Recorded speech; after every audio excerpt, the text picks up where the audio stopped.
Hey everyone, I wanted to show you a new demo file I've been working on. So this was inspired by people coming to me and they have this time field and they want the user to be able to easily enter in the time using a time selection widget. So they asked me to come up with a widget for this. They didn't want people to have to manually type in 3 p.m. or something like that, and this prone to a lot of errors. So they wanted to have an easy way to just have a widget pop up, and then they can see all the times available, and they can select the time like that. They can go back into here, and it centers directly on the time. They can scroll up or down. Currently, I have this set to start at 8 a.m. and at 8 p.m. That's fully customizable. So just kind of demonstrate that. So also I have this button that can clear the field too, so that's really handy. So another really cool widget is this second button on the right, which will actually anchor the widget to the field. So that way people know what field they're on. So this is really handy when you're down here in a portal, and so you select the time, and so now I know that I'm editing this portal row, and I can just enter in a time like that. So you may have noticed that up here, this is a little bit taller than if I say this bottom row down here, it's really small. So I got it so it automatically auto sizes. So that's really cool. Also, if there's just not enough room down here, it'll pop up above the field. So, and then it's its full size. I can go up here, select the time. So you may also notice that this is in 5-minute increments with every half hour highlighted, whereas up here I have every 15 minutes with the hour highlighted. So all of this is fully customizable. One more thing. If I take this all the way to the right here and I try to open this up, it's actually going to offset to the left of the field a little bit, so that way it displays a whole window and it automatically sizes to the bottom of the screen. So again, if I take this all the way down in the corner and I select this button, it pops up above the screen and shifts over to the left to show you the whole window. So really cool feature. So next I wanted to show you how this works here. So if we go into layout mode and we select this button, I'll start with the basic one. So what this is going to do is it centers it in the screen.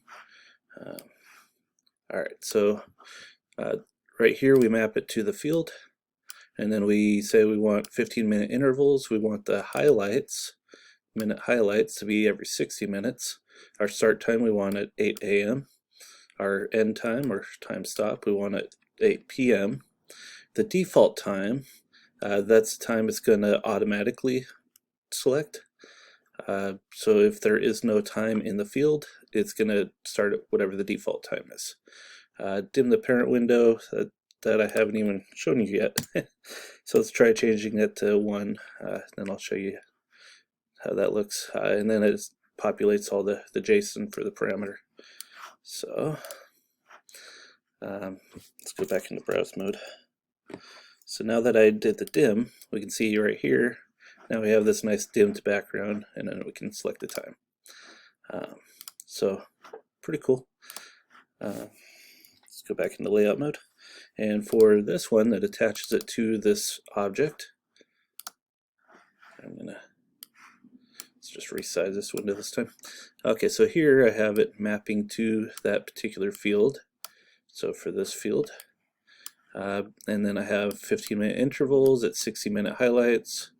The time starts at 12 a.m., ends at 8 p.m., defaults to 7 a.m., and then I have this extra parameter right here, which is anchor object to name. So what you need there is to name this object. So if I go into the object, you can see right here I have the field.time. So that matches right here, field.time, so it's going to anchor to that object. For the portal down here, You can see here I got a different field. This one is time selector 2, which is the portal, time selector 2, that time, and then starting at 12 a.m., ending at 8 p.m. with a default time of 7, and then we're not dimming. So that was for the basic one in the portal. And this one, just like the one above that anchors to the field, you can see we have field.portal.time. So that way I know that this is a field, it's in the portal, and the portal is our time portal. So that's my naming convention for fields and portals. So if I go here, you can see field.portal.time. So that's how that works. So over the next couple weeks, I'll show you all the background. I just wanted to give you a quick demo today of what I'm about to present, so you know what to expect. So if you like this video, please remember to click like and subscribe, and we'll see you next time. Thanks.